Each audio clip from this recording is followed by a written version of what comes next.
Good to have you, Congressman. Thanks for your time. Chris, thank you. Good to be with you. So the task of opening up the government, I guess, begins with the debate about whether or not we should. Where has the Freedom Caucus at large, or you as kind of the head of the task force, where have you come down on it from a health perspective? Because as you know, there's still a lot of people that want to debate it. Yeah, so I just want to say one thing, Chris. The true head of the task force is President Donald J. Trump, and Yes. he's the guy. So when we start talking about whether you should reopen, and you want to talk about health, we can talk always about constitutional rights and health. If you feel that you are in danger, then by all means stay in your home. Don't come out. If you feel that you're willing to take the risk that is inherent in freedom, then go ahead and come on out. But there's also this other health risk, Chris, that we really haven't heard enough about, in my opinion, and that is the things that happen when people are under economic, emotional, psychological duress, and that includes everything from the increases in suicide and contact and suicide hotlines. Domestic violence is up, child abuse goes up, the use of alcohol and drugs, illicit and licit, go up. These things are direct results of many of the shelter-in-place programs that are out there, and people losing life savings, people who mortgage their homes to start a business and they're watching it crumble, people who are unemployed now and who don't want to go back to work because they're making more money on unemployment benefits. These types of things are also health issues and public health issues that we need to be aware of as well. Congressman, the calls that come into your office, for a brief window of time in my younger years, worked for a member of Congress back in Missouri, Sam Graves, who you probably know, Missouri 6. I do know Sam. Yeah, used to work for him for a time as a field rep back in his district. I spent most of my time, in fact, taking calls from constituents for various reasons. I can only imagine what your constituent calls must be like right now, and I bet I can guess. I don't know for a fact, but I bet I can guess what the majority of them are about. Are they about concerns about coronavirus and contracting it and keeping people well, or are they concerns about the economy, if you had to weigh them? They're overwhelmingly on the side of the economy where questions are asked. Everything from I can't get into the PPP portal online to my unemployment benefits aren't coming, or I don't qualify for any of these programs and we're going out of business, or, it's almost exclusively the economy. Early on, oddly enough, Chris, we were getting tons of calls about from people saying my relative is stranded in the Côte d'Ivoire or in some other far-flung country around the world that we were working with the State Department to get them out. But right now, it is probably 95% or more on the economy. And so does that tell you that, I realize that we can walk and chew gum at the same time, and as a federal government, it's the president's job to do so, and providing for the common defense also means trying to keep people well from an invading virus. I do understand that. But does that tell you that the country, your state, your constituents feel like maybe we've given too much credence or lent too much time or given too much runway to one side of this argument, that it's all been health related and there's been really no thought given to the way our economy's been treated here? That's what I hear from my calls anyway. What does the volume of calls about the economy tell you? It tells me that people really want to get back to work, that this is a country that the people who love to work, they want to work, they love to be out there in society. You can be safe, but you can also work, and you can have the economy, and they're concerned about what's going to happen now, but not just now, but for their future. They're concerned about the economic and budgetary fallout from what was happening for their future. The bottom line is, Chris, Americans love freedom. They want to be free. They're used to being free. And this has just been an enormous encroachment on everything from the constitutional liberties that they understand they have to the economic freedom that they've always enjoyed. Congressman Biggs, do you think we made a mistake? Were we too aggressive, too heavy-handed, too quick to shut everything down? If you had it to do all over again, I mean, I know it's all Monday morning quarterbacking at this point, but if you had it to do over again, would you have said a shutdown was necessary at all, or for a shorter period of time, or what's your view?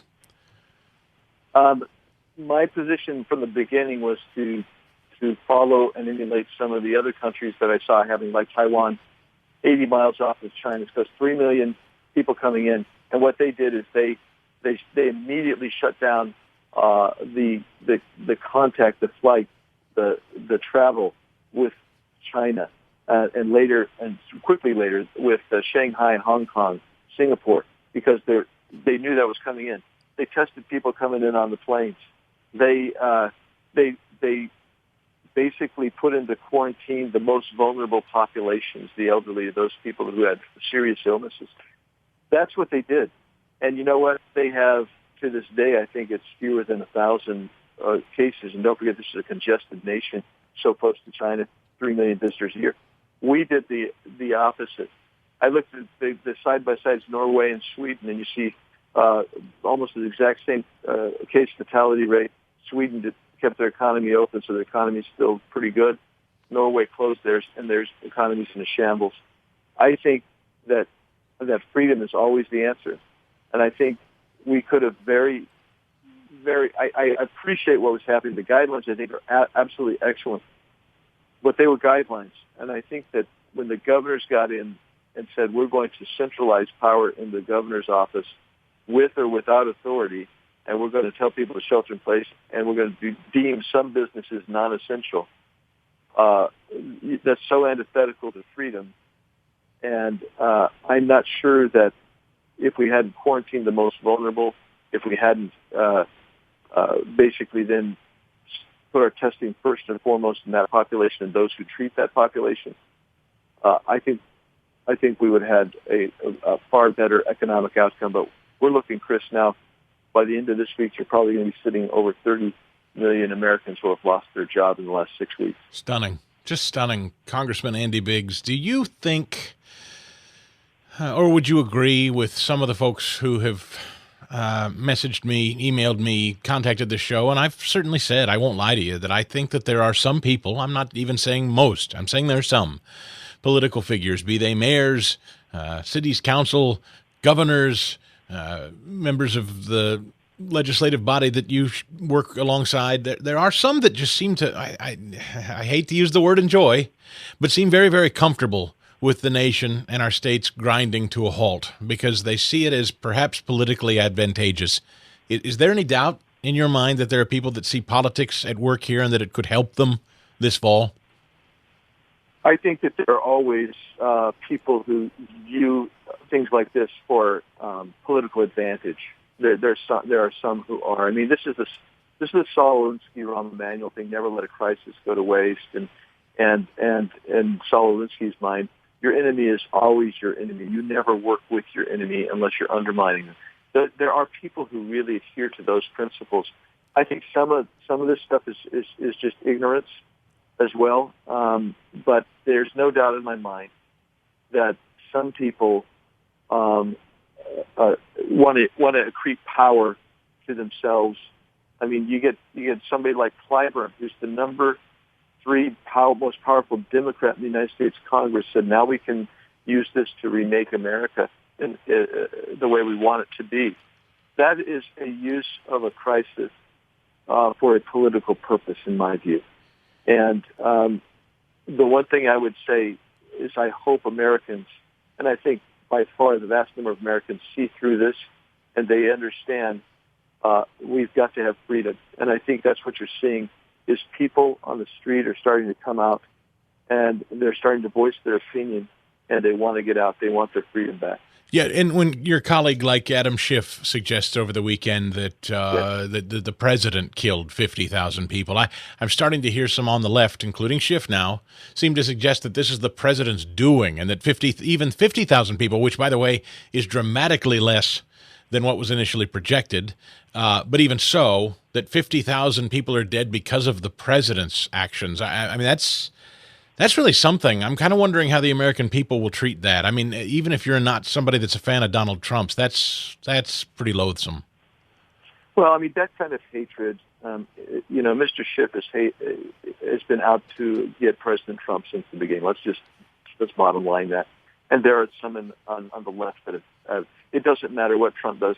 If Trump invents the cure to this thing tomorrow, it won't matter because they hate him so. They hate what he stands for, and they hate the people who elected Donald Trump. And that's where Adam Schiff comes down, and it's just been, in my opinion, it's reprehensible for him to make that comment because when President Trump was first being apprised of this virus in China, don't ever forget this. You can't ever forget this arose in China. It's a Chinese virus, and it comes over. He immediately bans flights from China, and in so doing, probably saved a very quick, rapid spread. And at the same time, you had the Democrats coming out encouraging, including the speaker, go down and participate. This is a racist, xenophobe move on the part of the president. He's only doing it to distract us from what? Well, they were impeaching him at the time. That's what they were doing. And this is just another attempt to try and impeach Donald Trump. And that's where they are. That is where these folks live. Finally, on China, Congressman Biggs, do you anticipate in the fall? I mean, God willing, the Republicans regain. If the Republicans were to regain control of the House, maintain control of the Senate, this president stays the president. Do you think there would be a serious look at China, an aggressive look at China, more than just tariffs? Maybe something more aggressive. I don't know what that looks like, but I'll just broadly ask: do you think China there's a reckoning here with China after all this? Yeah, I think there's got to be a reckoning with China. I mean, the way they've handled it. Even today, I read a piece early this morning that we still can't trust. Another nation was saying we still can't trust the information and data coming from China, and that seems to be the case. They were so slow to this thing. The way they've handled it's just been abysmal and terrible. So we've got to hold them accountable. But one of the best things that we can do is we can economically encourage businesses to come back from China and come back to the United States and to other nations, because we have built in China through our wealth transfer through the last 25 years the entire middle class of China, their military, their advanced rocketry and telemetry, their blue water navy. We have given all of that over through our consumerism, and the reality is we need to provide the tax, labor law, regulatory incentives for manufacturing to come back to this country. And as we do that, the supply chain comes back over here, and we isolate China in a way that's not good for China, but it also allows us to expand our foreign trade around the world. And I think as we go to international institutions, which I have very little use for, but that's where other people, other nations and states are going to be going in, and they're going to say, this is what happened to us. China, we hold you responsible. And that's important because it takes the entire international community to lever on one side and the U.S. domestic policy to bring these manufacturers back to the United States on the other side. And that will be the best kind of recompense and leverage you can put on China, in my opinion. Congressman Andy Biggs, so the work of getting the economy back on track, that's you're part of that committee. I know our friend Steve Moore, who's an economist and a regular voice there at the White House. I think he's maybe part of your team as well. And I guess kind of broadly, first steps, I'll close with this question. What do you – I know no one can make the states do anything. Some of the states are coming online late last week and this week.